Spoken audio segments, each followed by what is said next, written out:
आमतौर पर ईथर्स बहुत ज़्यादा रिएक्ट नहीं करते या यूँ कह लें कि अनरिएक्टिव होते हैं। यही वजह इन्हें अच्छा ऑर्गेनिक सॉल्वेंट बनाती है। लेकिन अगर आप इन्हें ताकतवर एसिड के साथ रिएक्ट करवाएं तो फिर आपको ईथर की एसिडिक क्लीवेज मिलेगी। तो अगर हम अपने उल्टे हाथ वाले ईथर से शुरू करें और इसमें हाइड्रोजन हेलाइड की मुतअद्दिद मिकदार शामिल करें और साथ में से हरारत शामिल करें, तो ये ईथर टूटकर या क्लीवेज के बाद अल्कोहल और एल्काइल हेलाइड बना देगा। आमतौर पर रिएक्शन के हालात फिर इस अल्कोहल को एक और एल्काइल हेलाइड में तब्दील कर देते हैं। तो फिर आपको प्रोडक्ट्स के तौर पर दो एल्काइल हेलाइड्स मिलते हैं। हमेशा ही ऐसा नहीं होता। अगर आप ये सोचें कि कौन सा एल्काइल हैलाइड आप इस्तेमाल कर सकते हैं, तो हाइड्रोजन ब्रोमाइड और हाइड्रोजन आयोडाइड सबसे बेहतरीन तरीके से काम करते हैं। इसकी वजह यह है कि जब आपके पास ब्रोमाइड और आयोडाइड एनाइन होते हैं, तो इसमें इलेक्ट्रॉन्स न्यूक्लियस से काफी दूर होते हैं। बरअक्स इन कंपाउंड्स के, जैसे कि क्लोरीन, जिसमें इनके छोटे साइज होने की वजह से इलेक्ट्रॉन्स न्यूक्लियस से काफी दूर होते हैं। खैर, तो ये वजह इन एनाइंस की न्यूक्लियोफिलिक स्ट्रेंथ या ताकत में इजाफे का बायस होती है। चलिए अब ईथर की एसिडिक क्लीवेज के मैकेनिज्म को देखते हैं। हम यहाँ अपने ईथर से शुरू करेंगे। तो ये हमारा ईथर है, जिसे हम हाइड्रोजन हेलाइड के साथ रिएक्ट करवाएंगे। हम एसिड बेस रिएक्शन से शुरू करेंगे। ताकतवर एसिड जैसे कि हाइड्रोब्रोमिक एसिड प्रोटॉन्स देगा या अतिया करेगा, ईथर बेस के तौर पर काम करेगा। इलेक्ट्रॉन्स के लोन पेयर्स हमारे हाइड्रोजन हेलाइड से प्रोटॉन्स पकड़ लेंगे या कह लें कि हासिल कर लेंगे। ये इलेक्ट्रॉन्स हेलोजन पर इस तरह से आ जाएंगे। तो यहाँ हम ईथर को प्रोटोनेट कर देंगे। यहाँ हमारे पास हाइड्रोजन मौजूद है। हमारे पास इलेक्ट्रॉन्स के लोन पेयर इस ऑक्सीजन के पास मौजूद है, जो कि ऑक्सीजन को +1 फॉर्मल चार्ज देंगे। तो हमारे पास यहाँ हमारा हेलोजन भी मौजूद है, जिसके पास पहले इलेक्ट्रॉन्स के 3 लोन पेयर थे। इसने हेलाइड एनाइन बनाने के लिए इलेक्ट्रॉन्स का एक लोन पेयर और हासिल किया है, जो कि अब हमारे न्यूक्लियोफाइल के तौर पर काम करेगा। तो हमारा न्यूक्लियोफाइल ऑक्सीजन से जुड़े कार्बन पर हमला करेगा। फिर कार्बन और ऑक्सीजन के दरमियान मौजूद इलेक्ट्रॉन्स ऑक्सीजन पर आ जाएंगे। तो ये SN2 मैकेनिज्म है, जिसमें हेलाइड एनाइन न्यूक्लियोफाइल के तौर पर काम करता है। ठीक हो गया। खैर, तो इसलिए ब्रोमाइड एनाइंस और आयोडाइड एनाइंस क्लोराइड आयंस के मुकाबले में बहुत बेहतर काम करते हैं। अब इस न्यूक्लियोफिलिक हमले के नतीजे में हमें हमारा अल्कोहल मिल जाएगा। तो हमें यहाँ ऑक्सीजन पर इलेक्ट्रॉन का एक इजाफी लोन पेयर मिल गया है और अब हमारा R प्राइम ग्रुप हमारे हेलोजन से जुड़ा हुआ है। तो यूं हमने अपना पहला एल्काइल हैलाइड बना दिया है। कभी कभार ये रिएक्शन यहीं पर रुक जाता है और कभी कभार ये रिएक्शन होता चला जाता है। तो अगर रिएक्शन जारी रहता है तो हमें यहाँ पर एक और हाइड्रोजन हेलाइड मॉलिक्यूल मिल सकता है। तो हमारे अल्कोहल पर मौजूद इलेक्ट्रॉन्स का लोन पेयर अब बेस के तौर पर काम करेगा और प्रोटॉन हासिल कर लेगा, जिसकी वजह से ये इलेक्ट्रॉन्स हमारे हेलोजन पर आ जाएंगे। अब अगर हम इस एसिड बेस रिएक्शन का नतीजा बनाएं, तो यहाँ पर हम अपने अल्कोहल को प्रोटोनेट कर देंगे। तो अब हमारे अल्कोहल के पास 2 हाइड्रोजन है और ऑक्सीजन के पास इलेक्ट्रॉन का एक लोन पेयर है, जिसकी वजह से इस पर +1 फॉर्मल चार्ज आ जाएगा। और अब हमारे हेलोजन के पास इलेक्ट्रॉन्स का एक इजाफी लोन पेयर है, जिसकी वजह से इस पर नेगेटिव चार्ज आ जाएगा और ये इसे हेलाइड एनाइन बना देगा।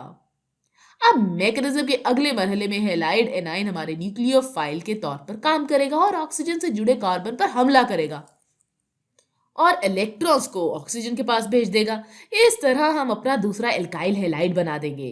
तो हमने यहाँ अपनी दूसरी प्रोडक्ट के तौर पर RX बनाया है। यहाँ प्रोडक्ट में पानी भी बनेगा। तो ये रहा H2O। तो अब मैंने मैकेनिज्म का दूसरा हिस्सा बना दिया है। ये एक SN2 मैकेनिज्म होगा। क्योंकि देखिए, यहाँ हम प्राइमरी अल्कोहल से शुरू कर रहे हैं। ये यहाँ पर प्राइमरी अल्कोहल मौजूद है और प्रोटोनेट होने के बाद प्राइमरी अल्कोहल SN2 मैकेनिज्म के लिए बेहतरीन तरीके से काम करता है, क्योंकि इससे स्टेरिक हिंड्रेंस में कमी आती है। जबकि इसी जगह पर अगर टर्शरी अल्कोहल होता तो चीज़ें SN1 मैकेनिज्म के जरिए आगे बढ़ती। लिहाजा एल्काइल हैलाइड के स्ट्रक्चर को देखना जरूरी है। चले अब ईथर की एसिडिक क्लीवेज की कुछ मिसालें देखते हैं। हम यहाँ पर इस ईथर से शुरू करेंगे, जो कि कुछ इस तरह का दिखाई देगा। तो अब हम इस ईथर को हाइड्रोब्रोमिक एसिड की मुतादिद मिकदार के साथ रिएक्ट करवाएंगे और हम इन तमाम चीज़ों को गर्म कर देंगे। अगर हम प्रोडक्ट्स के बारे में सोचें तो हम जानते हैं कि ईथर चला जाएगा और हमें इसकी नतीजे में दो एल्काइल हैलाइड मिलेंगे। तो अब हमें यहाँ पर सिर्फ अपने एल्काइल ग्रुप के बारे में मालूम करना है। तो अगर मैं यहाँ पर देखूँ तो यहाँ मेरा एक एल्काइल ग्रुप मौजूद है, और फिर अगर मैं यहाँ पर देखूँ तो यहाँ मेरा दूसरा एल्काइल ग्रुप मौजूद है। तो मुझे यहाँ क्या करना है कि मुझे सिर्फ इन एल्काइल ग्रुप्स को एल्काइल हैलाइड में तब्दील करना है। तो ये एल्काइल ब्रोमाइड होंगे, क्योंकि हम यहाँ पर हाइड्रोब्रोमिक एसिड इस्तेमाल कर रहे हैं। तो मैं यहाँ पर एक एल्काइल हैलाइड इस तरह से बना दूंगी जिसमें ब्रोमीन रिंग से जुड़ा हुआ होगा। फिर मैं अपना दूसरा एल्काइल हैलाइड बना दूंगी जो कि ये यहाँ मौजूद ये वाला मिथाइल ग्रुप होगा। तो मैं इस मिथाइल ग्रुप को लेकर इस ब्रोमीन से जोड़ दूंगी। तो हमारी दूसरी प्रोडक्ट ये होगी मिथाइल ब्रोमाइड। यहाँ इस रिएक्शन के नतीजे में पानी भी बनेगा, लेकिन आपकी दो बड़ी ऑर्गेनिक प्रोडक्ट्स में ये दोनों एल्काइल हैलाइड्स होंगे। चलें अब दूसरी मिसाल करते हैं। ये वाली मिसाल थोड़ी सी मुश्किल है। ईथर की ये एसिडिक क्लीवेज तीन जहत या थ्री डायमेंशन में मौजूद है। तो अब हम इसे थ्री डायमेंशन में सोचेंगे, जिसकी वजह से इसे समझना थोड़ा सा मुश्किल है, ज्यादा नहीं, थोड़ा सा। तो अगर मैं इस ईथर को लूं जो कि कुछ इस तरह का दिखाई देता है, और मैं एक बार फिर इसमें हाइड्रोब्रोमिक एसिड शामिल करके इन तमाम चीज़ों को गर्म करूं, तो फिर मुझे इस ईथर की एसिडिक क्लीवेज मिलेगी। और अगर मैं अब इसके नतीजे में बनने वाली प्रोडक्ट्स के बारे में सोचूं तो मैं जानती हूँ कि ऑक्सीजन यहाँ से दूर चला जाएगा, और मैं जानती हूँ कि वो कार्बन जो कि ऑक्सीजन से जुड़े हुए हैं वही कार्बन वो होंगे जो कि मेरे एल्काइल हैलाइड्स बनाएंगे। तो मैं पहले इस कार्बन को देखूंगी जो कि यहाँ ऑक्सीजन से जुड़ा हुआ है, तो ये अब हेलोजन से जुड़ जाएगा। फिर अगर मैं इस कार्बन को देखूं जो कि यहाँ मेरे ईथर के दूसरी तरफ मौजूद है, तो ये कार्बन भी अब हेलोजन से जुड़ जाएगा। अब अगर मैं प्रोडक्ट्स बनाने की कोशिश करूं तो यहाँ मौजूद ये रिंग बिल्कुल इसी तरह से ही रहेगी। तो मैं इस रिंग को यहाँ पर इस तरह से बनाऊंगी।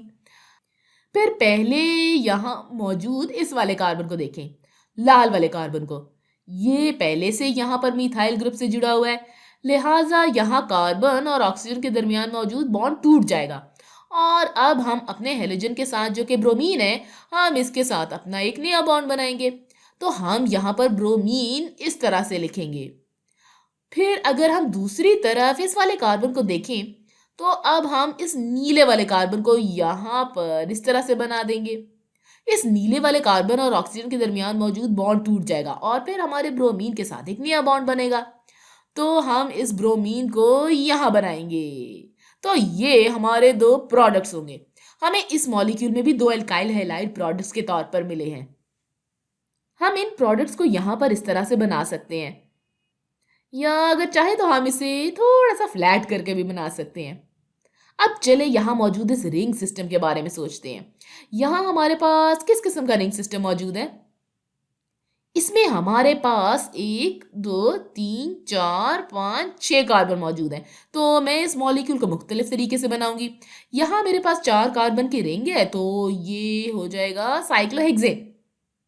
अब अगर हम इस वाले कार्बन को देखें जिसमें मैंने यहाँ नीले रंग से नुमाया किया है, तो ये बताएं कि इस कार्बन से क्या जुड़ा हुआ है। क्या तो ये कार्बन एक दूसरे कार्बन से जुड़ा हुआ है। फिर यहाँ दो मिथाइल ग्रुप्स मौजूद हैं और फिर इसके पास यहाँ इस तरह से एक ब्रोमीन मौजूद है। इससे कोई फर्क नहीं पड़ता कि आप किस तरतीब में ब्रोमीन और मिथाइल ग्रुप यहाँ पर बनाते हैं, क्योंकि यहाँ मौजूद ये कार्बन कायरल सेंटर नहीं है, इसलिए आपको इस चीज की ज्यादा फिक्र करने की जरूरत नहीं है। अब यहाँ मौजूद सब्ज वाले कार्बन को देखें, इससे एक मिथाइल ग्रुप जुड़ा हुआ है और फिर एक ब्रोमीन भी इससे इस तरह से जुड़ा हुआ है। तो ये ईथर की एसिडिक क्लीवेज के नतीजे में बनने वाली प्रोडक्ट के एक ही मॉलिक्यूल को बनाने के दो मुख्तलिफ तरीके कार हैं। ये थोड़ा सा मुश्किल है चूंकि आप यहाँ इस थ्री डायमेंशन में सोच रहे हैं। चलिए अब ईथर की एसिडिक क्लीवेज की एक और मिसाल करते हैं। हम इथाइल से शुरू करेंगे। तो ये रहा फिनॉल ग्रुप। अब यहाँ हमारे पास इस तरफ इथाइल ग्रुप मौजूद है। अच्छा, तो अब ये बताएं कि अगर हम इस फिनॉल को हाइड्रोब्रोमिक एसिड की मुतादिद मिकदार के साथ रिएक्ट करवाएं और इन सबको गर्म करें, तो फिर हमें इसके नतीजे में क्या प्रोडक्ट्स मिलेंगी? चलिए इस मैकेनिज्म के बारे में थोड़ा सोचते हैं। हम जानते हैं कि मैकेनिज्म का सबसे पहला मरहला ये है कि हम इस ईथर को प्रोटोनेट करें ताकि ईथर बेस के तौर पर काम करे और हाइड्रोब्रोमिक एसिड से प्रोटॉन हासिल कर ले। हम अपने ईथर को प्रोटोनेट करें। इसका मतलब ये हुआ कि अब ऑक्सीजन से हाइड्रोजन जुड़ा हुआ होगा और ऑक्सीजन के पास अभी भी इलेक्ट्रॉन का एक लोन पेयर बाकी रहेगा, जिसकी वजह से इस पर +1 फॉर्मल चार्ज इस तरह से मौजूद होगा। खैर, तो जब HBr अपना प्रोटॉन दे देगा तो फिर हमारे पास ब्रोमाइड एनाइन बचेगा, तो हमारे पास Br नेगेटिव बाकी बचेगा। ब्रोमाइड एनाइन न्यूक्लियोफाइल के तौर पर काम करेगा, लिहाजा ये अमल SN2 मैकेनिज्म के जरिए आगे बढ़ेगा। इसलिए ये सबसे कम स्टेरिक हिंड्रेंस वाले एल्काइल ग्रुप पर हमला करेगा, जो कि जाहिर सी बात है कि ये सीधे हाथ वाला ग्रुप होगा। तो इलेक्ट्रॉन्स के लोन पेयर्स यहाँ मौजूद इस कार्बन पर हमला करेगा और ये इलेक्ट्रॉन्स ऑक्सीजन पर आ जाएंगे। अब अगर मैं इस न्यूक्लियोफिलिक हमले के नतीजे में बनने वाली प्रोडक्ट्स यहाँ पर बनाना चाहूँ, तो अब मेरे पास मेरी रिंग यहाँ पर है और अब मैंने सबको OH ग्रुप में तब्दील कर दिया है, चूंकि अब मेरे पास ऑक्सीजन इस तरह से इलेक्ट्रॉन्स के दो लोन पेयर्स के साथ मौजूद है। तो अब मैं यहाँ पर एक प्रोडक्ट के तौर पर फिनॉल बना दूंगी और इथाइल ग्रुप में ब्रोमाइड एनाइन भी शामिल हुआ है। तो हमारी दूसरी प्रोडक्ट होगी इथाइल ब्रोमाइड। मैं इन कार्बन को नुमाया कर देती हूँ। ये वाले दो कार्बन मेरी प्रोडक्ट में ये वाले दो कार्बन है। ये रिएक्शन अब यहीं इसी पॉइंट पर रुक जाएगा। तो ये दो आपकी प्रोडक्ट्स हैं, फिनॉल और इथाइल ब्रोमाइड। ये रिएक्शन असल में तो जारी नहीं रहता, लेकिन चले फर्ज करते हैं कि ये रिएक्शन अभी भी इसी तरह आगे जा रहा है। इससे हमें वजह मालूम होगी कि ये रिएक्शन क्यों यहाँ पर रुक जाता है। कहे तो अगर ये मैकेनिज्म जारी रहे तो हम अब अपने फिनॉल को प्रोटोनेट करेंगे, तो यहाँ हमारे पास फिर से HBr मौजूद है। हाइड्रोब्रोमिक एसिड शामिल करके हम अपने फिनॉल को प्रोटोनेट कर देंगे। तो अगर मैं इस वाले फिनॉल को प्रोटोनेट करूं तो हमें कुछ इस तरह का प्रोडक्ट मिलेगा, जिसमें हमारे पास ऑक्सीजन पर +1 फॉर्मल चार्ज होगा और इससे हम ब्रोमाइड को एनाइन में भी तब्दील कर देंगे। फिर अगर ये मैकेनिज्म फिर से जारी रहेगा तो ये ब्रोमाइड एनाइन अब न्यूक्लियोफाइल के तौर पर काम करेगा और ये हमारी रिंग में मौजूद इस कार्बन पर हमला करेगा। लेकिन ये एक मसला बन जाएगा। ये तब मसला बनेगा अगर आप SN2 मैकेनिज्म की बात करेंगे, क्योंकि बेंजीन रिंग के पास वो सब होता है जो ब्रोमाइड एनाइन के न्यूक्लियोफाइल के तौर पर काम करने पर स्टेरिक हिंड्रेंस पैदा करता है। तो इस स्टेरिक हिंड्रेंस की वजह से ब्रोमाइड एनाइन हमला नहीं कर सकता, लिहाजा यहाँ एक और एल्काइल हैलाइड बनाने के लिए कोई SN2 मैकेनिज्म अमल में नहीं आता। खैर, तो अब SN1 मैकेनिज्म के बारे में आपका क्या ख्याल है? अगर ये SN1 मैकेनिज्म है तो हमें यहाँ पर कार्बोकेटाइन बनाना होगा। ये इलेक्ट्रॉन्स इस ऑक्सीजन पर आ जाएंगे, तो हम इस तरह से कार्बोकेटाइन बना सकते हैं। इस कार्बन पर +1 फॉर्मल चार्ज होगा। इस कार्बोकेटाइन में मसला ये है कि यहाँ पर कोई रेजोनेंस स्टेबलाइजेशन नहीं है। हम यहाँ पर कोई भी रेजोनेंस स्ट्रक्चर इसे मुस्तहकम करने के लिए नहीं बना सकते, लिहाजा इसका मतलब ये हुआ कि यहाँ पर SN1 मैकेनिज्म भी काम नहीं करेगा। लिहाजा हर चीज दूसरे एल्काइल हैलाइड में तब्दील करने के लिए यहाँ पर SN1 मैकेनिज्म भी काम नहीं आएगा। स्टेरिक हिंड्रेंस की वजह से SN2 नहीं होगा। है तो इन वजूहात की बिना पर ये रिएक्शन यहीं पर रुक जाएगा और हमें प्रोडक्ट्स के तौर पर फिनॉल और इथाइल ब्रोमाइड मिलेगा। लिहाजा इस रिएक्शन में एक ही एल्काइल हैलाइड बनेगा।